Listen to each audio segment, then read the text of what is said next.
for questions and comments. Toni, I'm going to lay it to you now. Thank you, Katina, for that wonderful introduction. I always say we all need Loretta Ross as a part of our fan club because the leading experts. Thank you, Loretta Ross.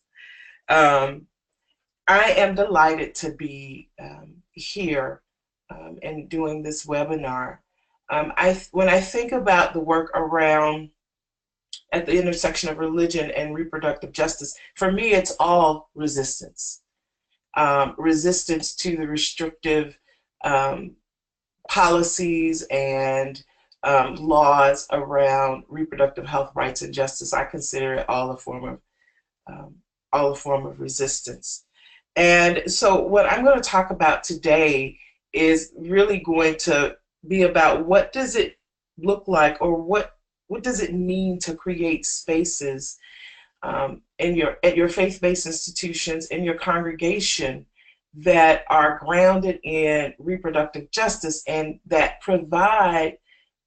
offer pastoral care to individuals that is grounded in reproductive justice.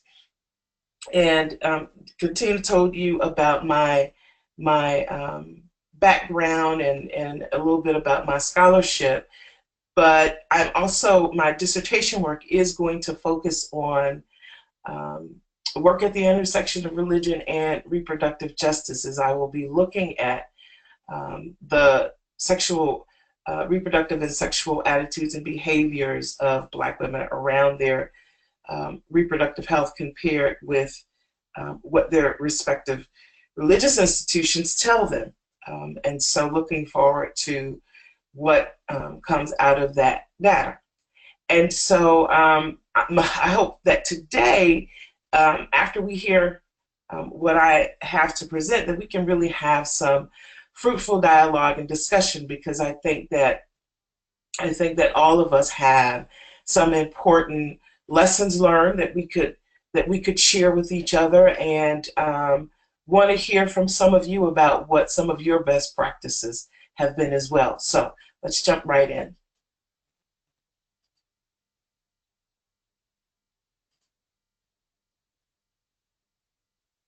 Okay, so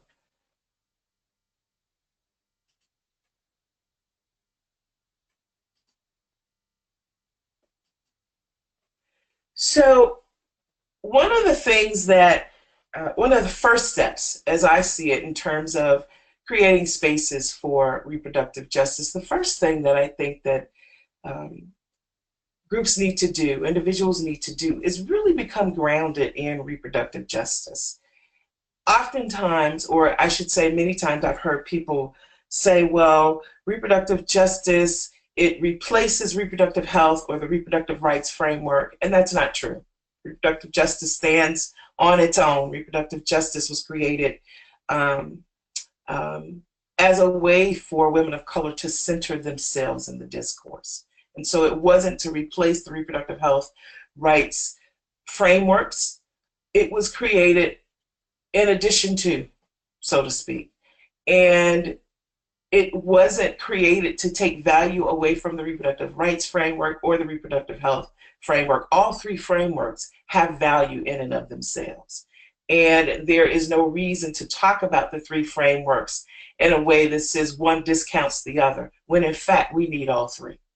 And so I think it's very important to become grounded in the reproductive justice theory and framework, because I think you learn about its usefulness. I've heard some folks say, well, why are we even talking about reproductive justice, or reproductive justice, all of these words and terminologies, why are we talking about this? It's not important. It is important, because it's the way in which women, particularly women of color, who have been impacted by harmful reproductive health and rights policies, have come to center themselves and their lives and their lived experiences in the work. And so it's a framework that helps speak to the lived experiences of individuals. And so, kind of learn who, I like to say, learn the who, the what, the when, the how, and the why of RJ. So the who. Reproductive justice was coined by 12 Black women. Those are the founding mothers. It was created in Chicago, or we came together in Chicago in 1994 at a conference sponsored by the Illinois Pro-Choice Alliance and the Ms. Foundation for Women. And it was a conference about, at the time, universal health care reform. And so there were a total of 12 Black women at the conference. And so we all came together and caucused around this important issue. The what? The pillars of reproductive justice. So the pillars of reproductive justice, that individuals have a human right to, or women have the human right to decide if and when she will have a child and the conditions under which she will decide to give birth. The human right to decide that she will not have a child, and her options for preventing or ending a pregnancy through the use of contraceptives, abstinence, or abortion, and access to the resources to exercise that decision. The human right to parent the children that she already has with the necessary social and economic supports in safe environments and healthy communities, and without fear of violence for individuals or the government. So in essence, that an individual has the social and economic supports to not just have a child, and not just so that that child survives, but so that that child can thrive, so that the family can thrive. And then lastly, the human right to sexual identity, sexual pleasure, and sexual autonomy. So the when, as I said, it was created in 1994 at a conference sponsored by the Ms. Foundation for Women and the Illinois Pro-Choice Alliance. The how.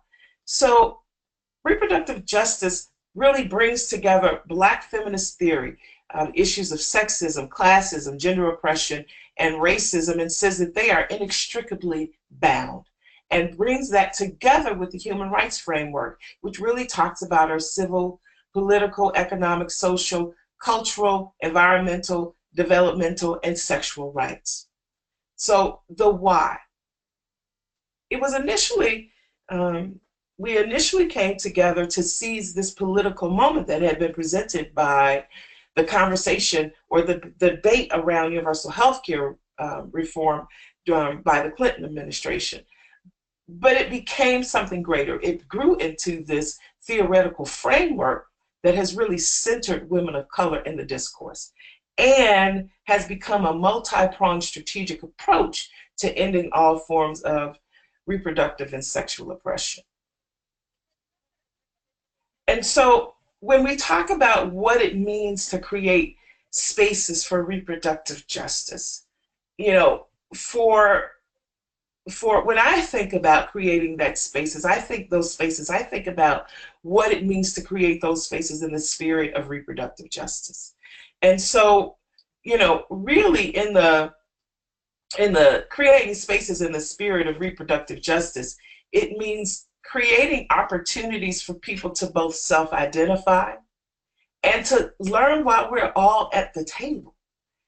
Oftentimes we do this work and we come into these communities or activist communities, and we really don't know why we're doing the work. What's our personal stake in the work? Kind of, as they say, what's our skin in the game? And so I think it's important for the groups that you're working with to have some conversations about why are issues of reproductive health and reproductive rights and reproductive justice important to you? What's your personal and or professional stake in the work? Are there personal experiences that you've had? Are there experiences that, of members of your family or your extended family that they have had? And so why is this issue important to you? And then I also think that it's important that as you create the space, to begin to talk about what this space will look like. So in one idea could be, create this covenant around what your space is going to look like. What do you agree that your space will be?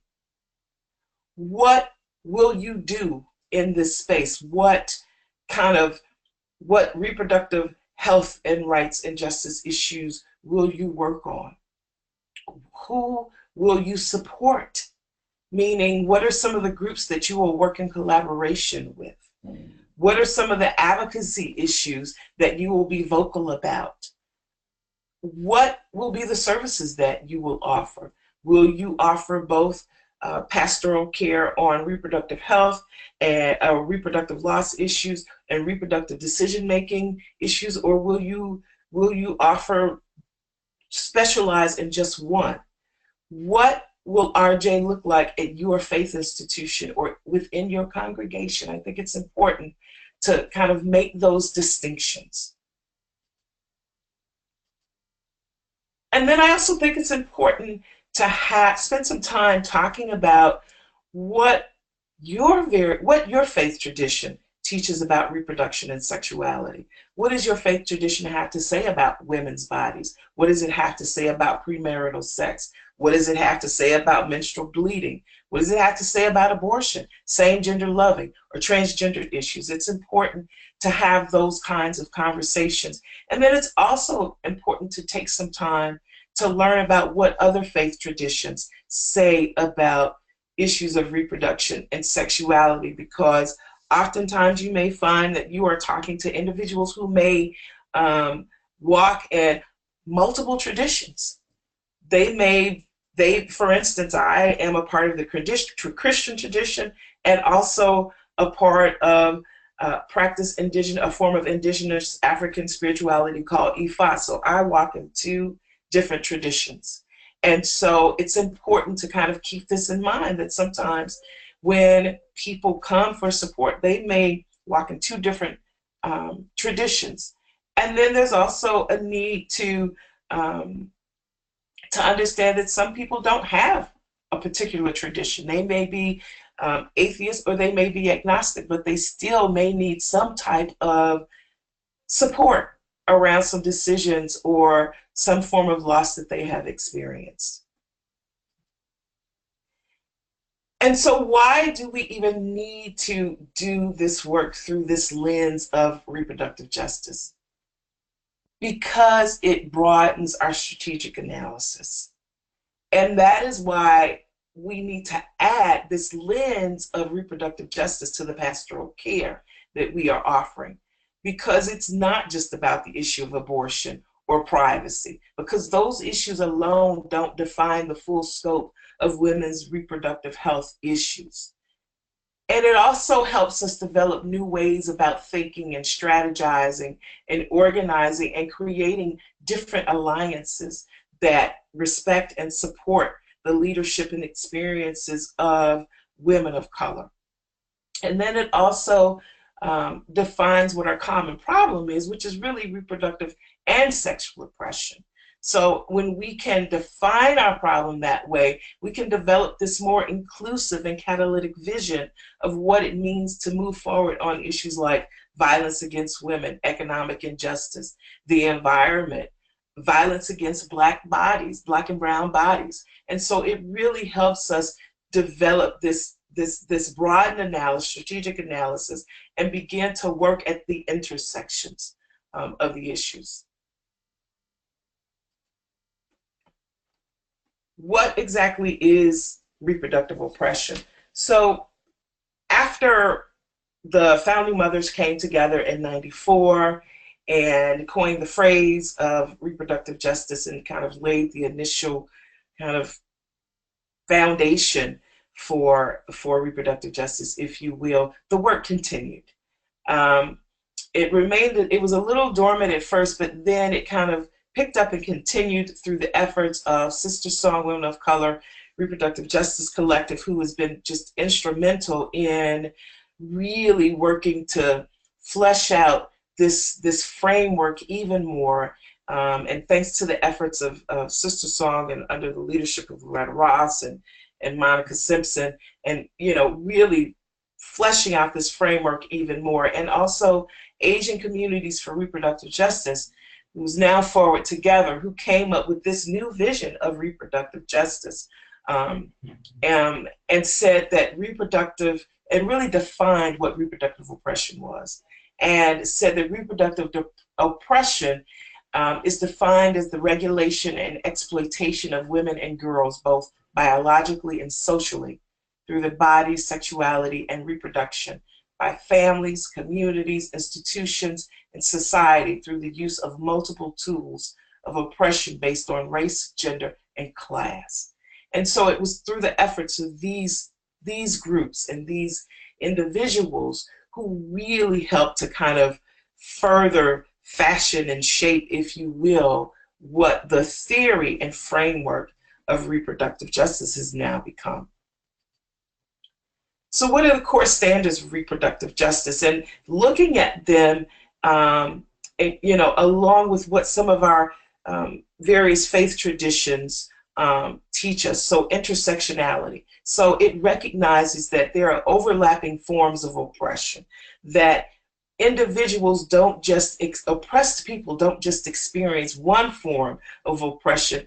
Oftentimes it's race, it's class, it's gender, it's sexuality, it's age, disability, it's multiple forms of oppression that people have to try and transcend in order to lead healthy reproductive and sexual lives.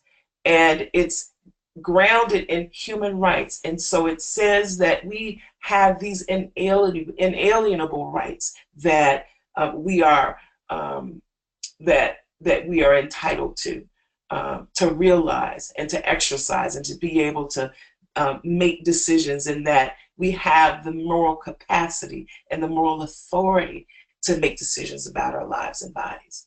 It centers vulnerable people. And so it's on the side of the oppressed, if you will, as Howard, the great theologian,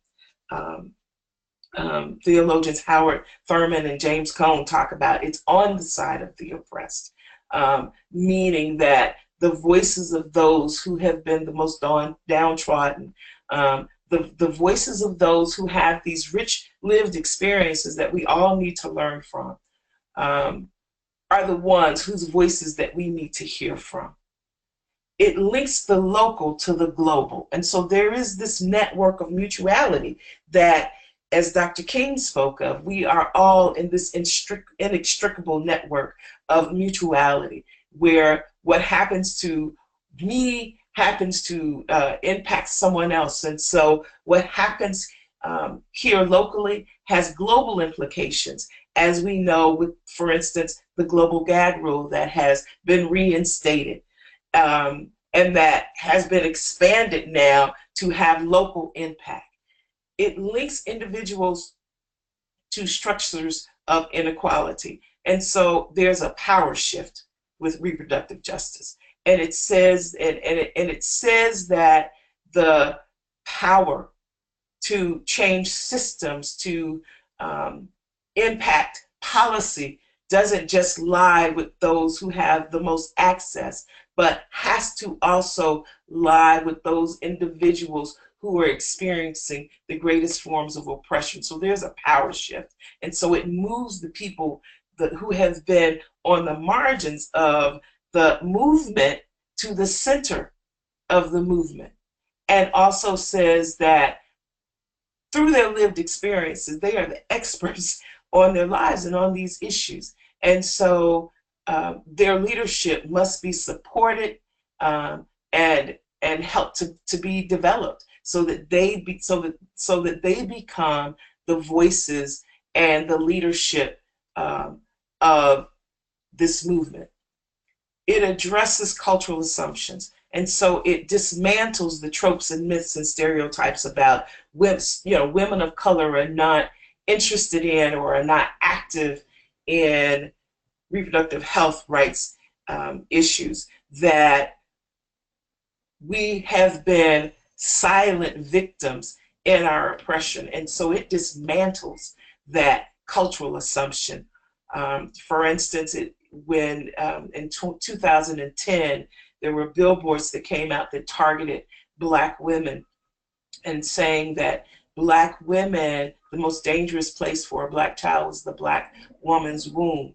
And so dismantling that trope, the trope of and stereotype that Black women are killing their children, and at the same time dismantling the misnotion that Black women are not active in this movement. We got Trust Black Women, which was a targeted campaign against the billboards that came out.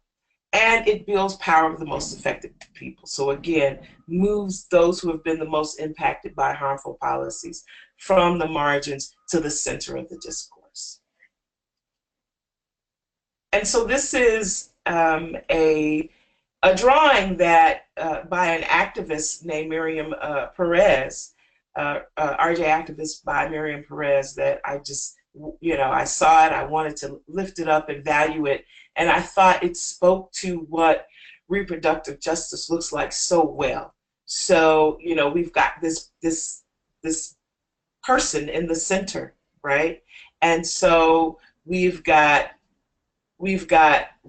issues of religion and sexuality and gender and the environment and language and access to economic resources, money, and restrictive laws and issues of race and the prison industrial complex. All of these issues intersect in some way for people under the reproductive justice framework. Toni, this is Cantina. Can you share your screen? We did not see the last picture there that you were just describing. Does it look like you're sharing it on your end? It does look like I'm sharing it on my end. Let's see. Okay. Because Drew and I, we can't see. Okay, now we can see it. Yep, I can see it now. So was that the last one that did you see the one on reproductive oppression? We did not see the previous slides, but there wasn't a good spot for me to interrupt you at that time, so we can always just share these with the folks after the fact, but I definitely wanted to see if you could show that picture. Okay. So you see the image now? Huh. I do. Okay. Yep. All right, great. Thank you. And so once you have kind of created this space, RJ space, faith RJ space at your faith institution or in your congregation, then you need to make some decisions about what kind of pastoral care will you offer. And as I said earlier, there's reproductive decision making and reproductive loss, and individuals need pastoral care in both of these areas. And so when we talk about reproductive decision making, we're talking about pregnancy options. We're talking about parenting and access to abortion and being able to adopt. And in terms of reproductive loss, we're talking about abortion. Because abortion, it's in both places. Because for some women, abortion is a loss. For some women, it's not. But for some women, they may experience it as a loss. We're also talking about miscarriage and stillbirth. And I put violence down here because we are now starting to talk about violence and the loss of life at the hands of overzealous law enforcement and state-based violence, and really connecting this to the Black Lives Matter movement and the loss of black and brown bodies and the violence and the sense of loss that mothers experience when they see their children being murdered. And so we need to acknowledge that as a profound sense of loss to a mother who has, carried and nurtured her child in the womb and then given birth and then cared and nurtured that child, and then to see that loss of life. And so in terms of pastoral care, so know the difference. There is a difference between pastoral care versus pastoral counseling and therapy. Pastoral care really offers a religious expertise and helps an individual to kind of draw upon those aspects of their faith that offer them a sense of comfort and helps them feel supported. It the pastoral care role is to help the individual to kind of process how they feel about forms of reproductive loss or reproductive decision making. It isn't to make the decisions for them, but it really is to help them to explore their options and to help them gather information, excuse me, to make decisions. And it's the role of the pastoral caregiver is to support the individual in reviewing what the options are that are available. And as I said, not making the decisions for them and not even guiding them to a certain decision, but to support the individual in choosing the best course of action for their unique life circumstances and for their unique lived experiences, and helping them weigh their options and to look at the potential outcomes of the various options that are available. That is very different from pastoral counseling and therapy, which is a form of care that's offered by a licensed mental health professional, such as a psychologist or a therapist, on an ongoing basis. And so it's really important that as a pastoral caregiver, you know the difference, because then you know when you have reached your limits of expertise and when you now need to refer someone out and say to them, you know, I think I have reached the limit of my expertise, and being able to help you, you know, figure these things out. And so I'd like to refer you to someone who has a better level of expertise than I do. And so it really requires a level of humility when you are doing a deep level of humility when you are offering pastoral care, because you have to be able to know when you've reached your limit of expertise and when you need to refer someone out. It also means that you have to be able to process feelings around loss, both the feelings that that the individual is experiencing, and also understanding that we have our own feelings about reproductive decision making and reproductive loss, which is why, you know, I said at the very beginning, when you're thinking about what kind of space you want to create, you are trying to create, particularly within the context of reproductive justice. I often say, you know, you don't just do reproductive justice. The reproductive justice activist understands that you have to embody reproductive justice. And so it does mean that we have to explore what our own feelings are about forms of reproductive loss and reproductive decision making. We need to be able to name them, and we need to be able to explore them and understand what we're feeling before we can offer pastoral care to anyone else. And so we've got to acknowledge those feelings, affirm them, and work through whatever our own personal issues are. We also need to understand what the politics of forms of reproductive decision making and reproductive loss are, because in understanding those politics, we understand that all of those various politics get placed on individuals as they are making decisions about their reproductive lives and experiencing their forms of reproductive loss. There was a colleague of mine, when we were talking about pastoral care and reproductive loss, and she said, you know, I wish my church would have offered something like that, because I spent so many years in the Pentecostal church when I was married trying to have a child, and I could never get pregnant. But I was always told, if you just pray hard enough, if you have faith, if you have faith the faith of a mustard seed, if your faith is strong enough, you will become pregnant. And she said, you know, I even had a mustard seed that I used to keep on my desk, because I'm thinking, if I just have faith is strong enough as a mustard seed, I will become pregnant. And she said, and I never became pregnant. And she said, and the sense of shame that I felt, and the sense of unworthiness, because maybe I didn't have faith that was strong enough, because I didn't get pregnant. And so I think, you know, we have to understand that people bring all these kinds of all the politics that comes with reproductive decision making and reproductive loss with them. That we have to be prepared to help people work these things through. The feelings of shame if they've had an abortion, or shame around not being able to have children. We also have to understand that grief isn't the same as regret. Oftentimes people may be experiencing grief over a loss, particularly around abortion. If they've decided to have an abortion, it may feel like a loss, and they may be grieving that loss, but it doesn't necessarily mean that they regret their decision. And so we have to know the difference between the two. I have here processed feelings around the Bible and the role of God. And so oftentimes when I worked at the Chicago Abortion Fund, and both at Black Women for Reproductive Justice, we had a small fund.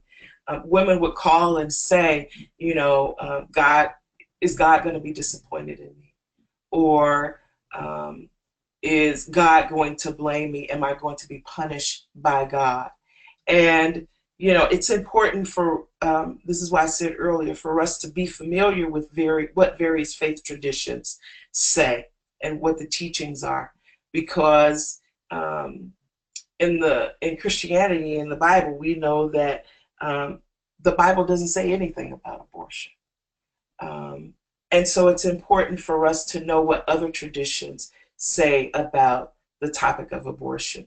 And then in terms of the role of God, I mean, what I always tell women, which is that the God that I know of is not a punishing God, is not a judgmental God, and that God is with us as we make our decisions, and that God loves us as we make our decisions, and that God is right there with us, and that the God that I understand is not a God that's punitive, and so that it's a God of comfort, and so I think it's important to lift that up for women as they are struggling through these decisions, that to know that no matter what you decide, know that God loves you. And it's important to reinforce that understanding, because women find strength and comfort in knowing of that love. So who's affected by reproductive loss? Again, when we look at reproductive loss and reproductive decision making, pastoral care, through the lens of reproductive justice, we know that women bring their full lives, and we know that the decisions and or the loss that they are experiencing doesn't just impact the woman, but it impacts her partner. It impacts the spouse. It impacts the family, the broader family. It impacts the community, the broader community that she lives in, because depending upon her decision, that may determine who she can confide in about her decision or her loss, which is why it's so very important for those of us who want to do pastoral care to really understand the value of doing pastoral care for reproductive decision making and reproductive loss through a lens of reproductive justice. So a little more about the pastoral care process. One of the most important parts of pastoral care is being able to establish trust. Trust, the element of trust that the individual needs to know that what they say to you is going to be held in confidence. That what they say, unless it is information that they are disclosing, that they are going to harm themselves or that they are in some imminent danger, that what they share with you is going to be held in confidence. That what they share with you at some point during the caregiving process, counseling process, that information is not going to be used against them, but is going to be used to help them explore their options and arrive at the best possible scenario for their lived experiences and their life circumstances. It also means that you have to be able to engage in active listening.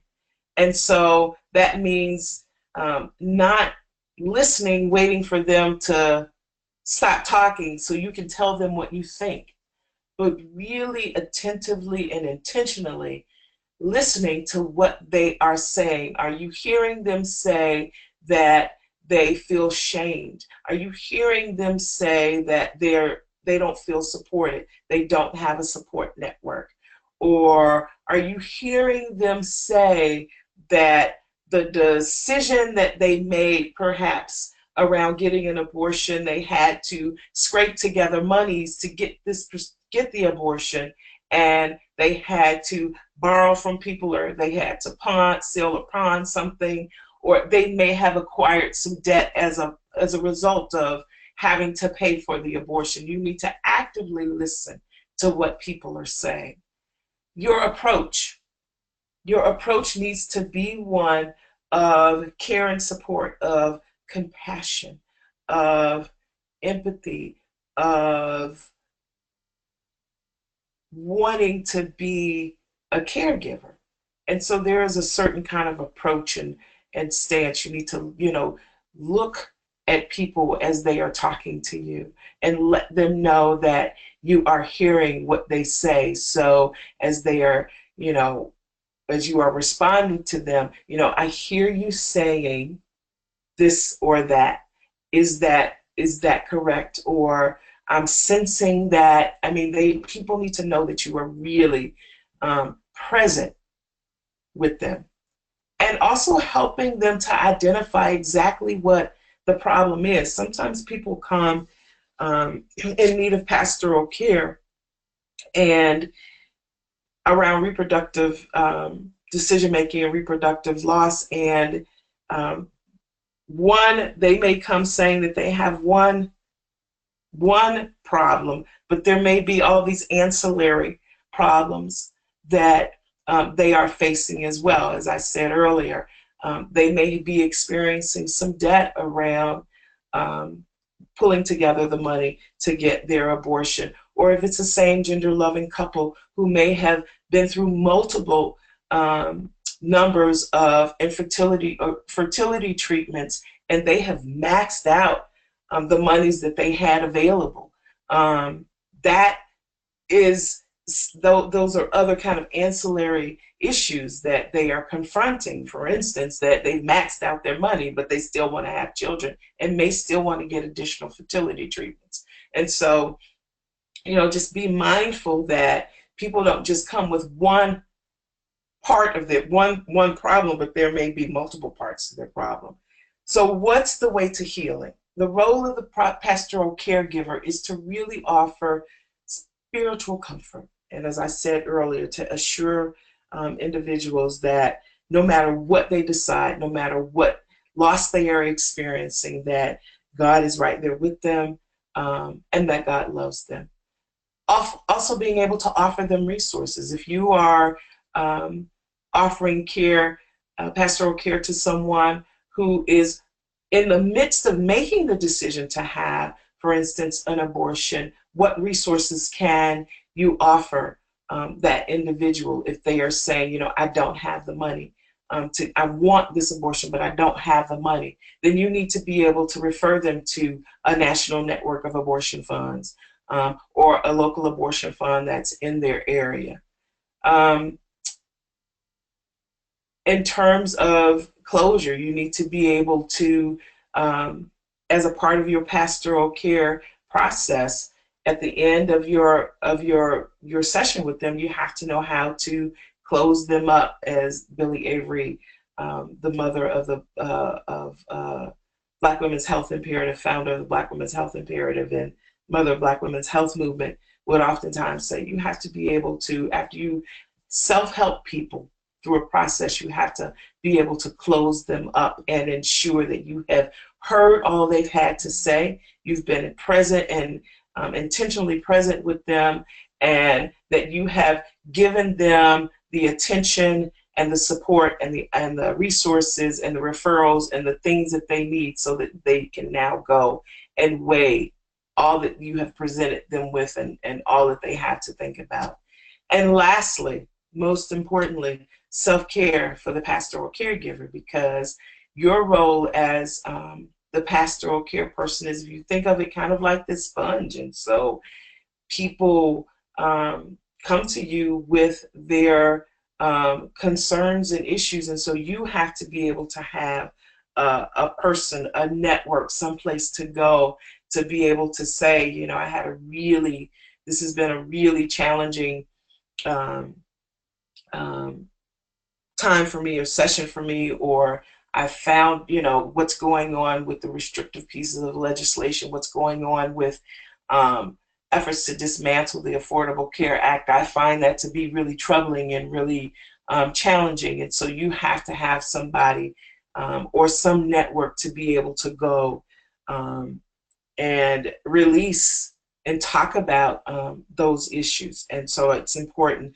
that the pastoral caregiver has a network for themselves where they can go and get self-care. And so that is the end of my presentation. I would really love to open this up and have some questions, some Q&A from people about what you've heard, best practices, what you've been doing, and yeah, to share some more about reproductive justice through the lens of pastoral care through the lens of reproductive justice. So I'm turning it back to you, Katina. Well, thank you so much, Toni. Your presentation, it was just so rich, and I'm so grateful for all that you shared. I feel like we could spend 2 hours just really just even talking about the pastoral care piece, talking about the repro justice piece, all of the ways that they intersect, and all of the many examples, both positive and some examples that need some work in our own faith communities and traditions. So I'm just grateful for that. I really appreciate you offering a pretty detailed backdrop or background on RJ at the beginning of this presentation. As we've talked about before in other settings, and as some of our other presenters have talked about as well, this conversation about RJ, even the definition of it, has seemed to be so co-opted in so many spaces and places. And so I appreciate this reminder, of course, by having you as one of the women who coined this term, but this reminder that as we are considering reproductive justice and using that term and saying that this is the work that we do, what we want to be doing in our faith communities and in our nonprofit work, that it always must go back to the origins, and always go back to what you and the others were trying to do in that moment in 1994 when you all got together.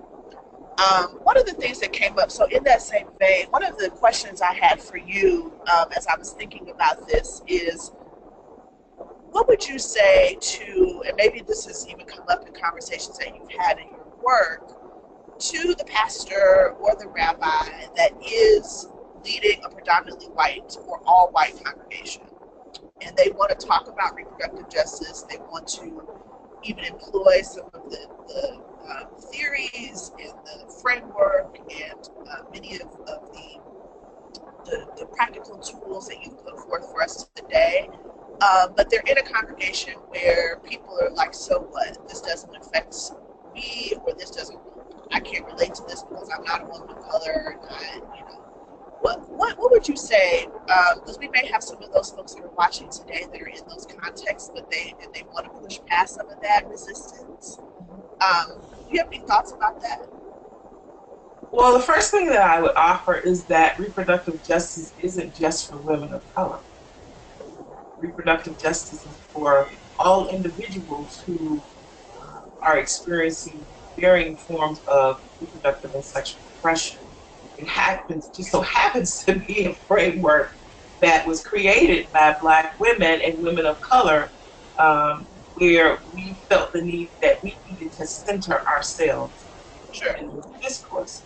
And so for the pastor or rabbi, or even imam who wants to start doing this work or having this conversation, because I think if your faith institution, the members of your faith institution are saying we don't see any value in it, then it's probably you're not at the point where you need to be doing pastoral care where reproductive justice lands. But what I will say is that you are definitely at the point where you could call like a Sister Song or, or me or a Loretta Ross to come and talk with your members of your faith institution to help you get a deeper understanding, or even a sisterhood, a deeper understanding of what reproductive justice is. Um, so that you can, now that you've had a training, you can have some deeper conversation, further exploration around not just reproductive justice, but why you feel like reproductive justice doesn't apply to you. And so that you can now see yourselves, find yourselves in reproductive justice. That's what I would say. That's great. I wanted to also lift up something that came up the other night when we had the conversation around liturgy, and I think that is a theme that is across the board, and that is this reclamation of women's stories for themselves. So part of what has happened, we know this in terms of this political environment, is other people trying to tell the stories of women and why women should or shouldn't have access to reproductive justice and everything that is associated with that. What decisions people should and should not have the autonomy to make around their own bodies. And so part of the sort of resistance, I think, around that, at least that we've been trying to do here, and I know other organizations and other folks, is to actually have people tell their own stories and to say, I am a woman of faith. This is how I feel about this. This has been my personal experience. And so can you talk a little bit more about when you're thinking about this from a pastoral care perspective and your own personal experience as well as your experience doing this work, what it means to sort of help faith leaders to journey with women, to remind them that they are the experts on their own lives, and that's an act of resistance. Can you talk a little bit more about that? Right, and I'm glad you said that is an act of resistance, right? Because I think sometimes we think about, there's resistance, and then there's this. No, this is all active resistance.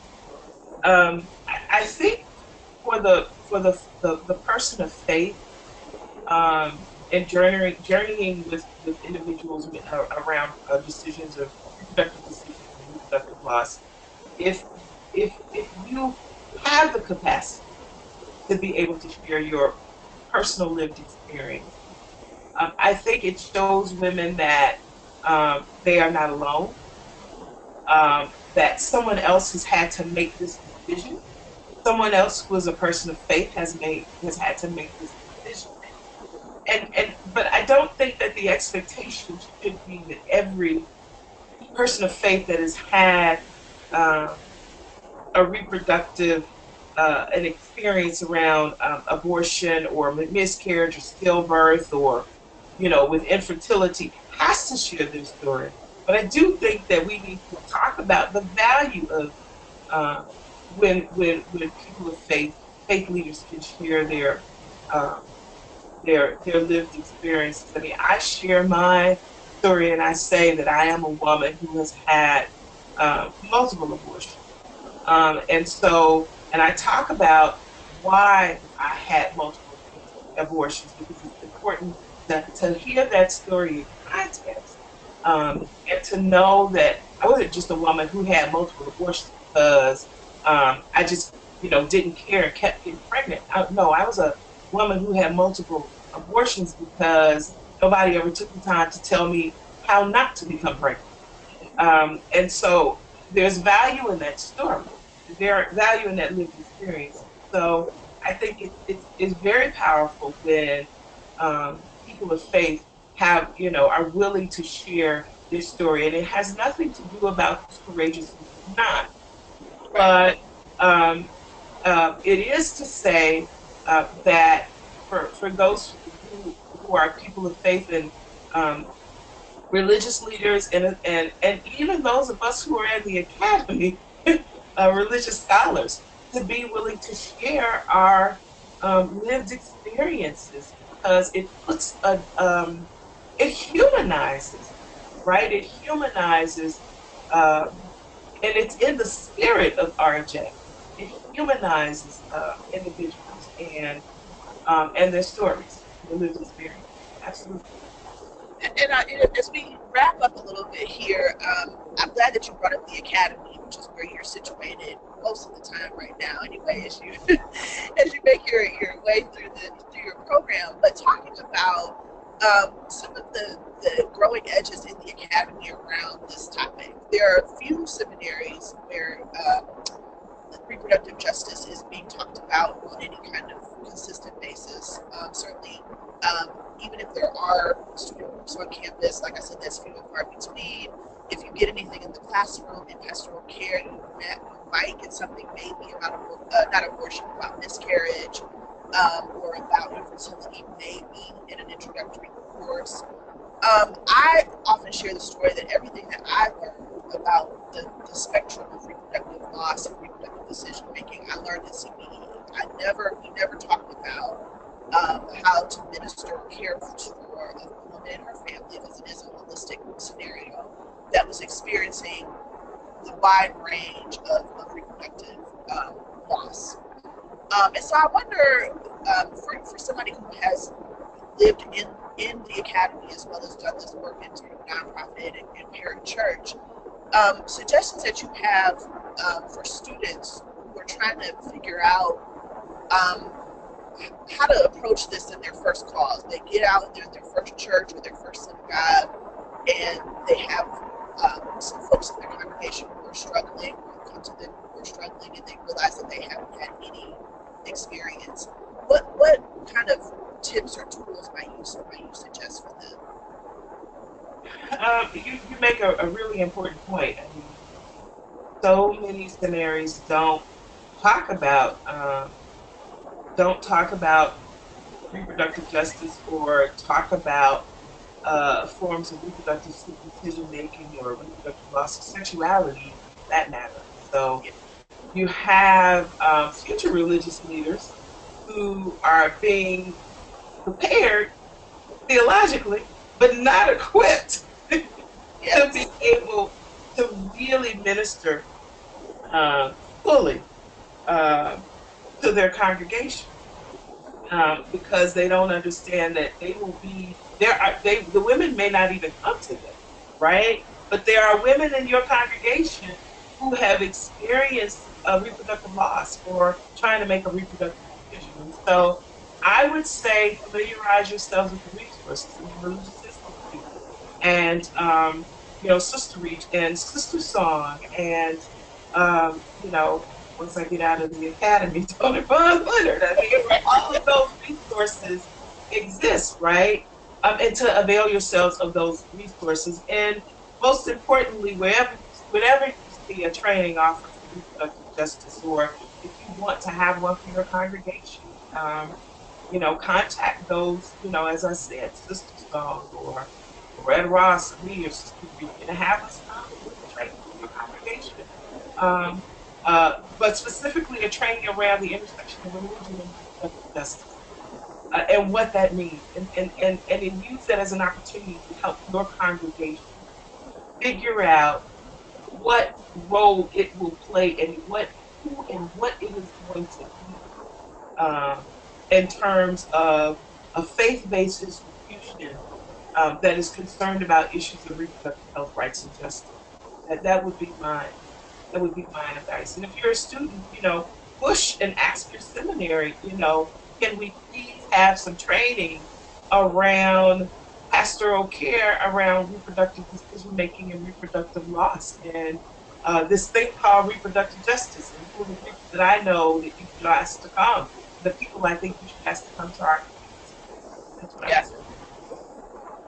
Well, thank you so much, Toni. This has been great. I know that I learned some new things today, and I'm sure that the folks that have been watching have learned some great tips and insight. And it's always just a pleasure to be in your presence, even if it's over the cyberspace, and to learn from you, and all of your many years of experience and all of the places that you have just touched with your own personal story as well as your deep connection and your deep dedication, I think, to this work. This is your call, and so we just are grateful that you gave us a little bit of your time today and a little bit of your heart and shared with us and with the folks that are watching the webinar.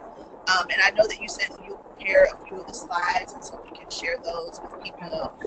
So if you are watching, there will be a recording that will go out via email automatically.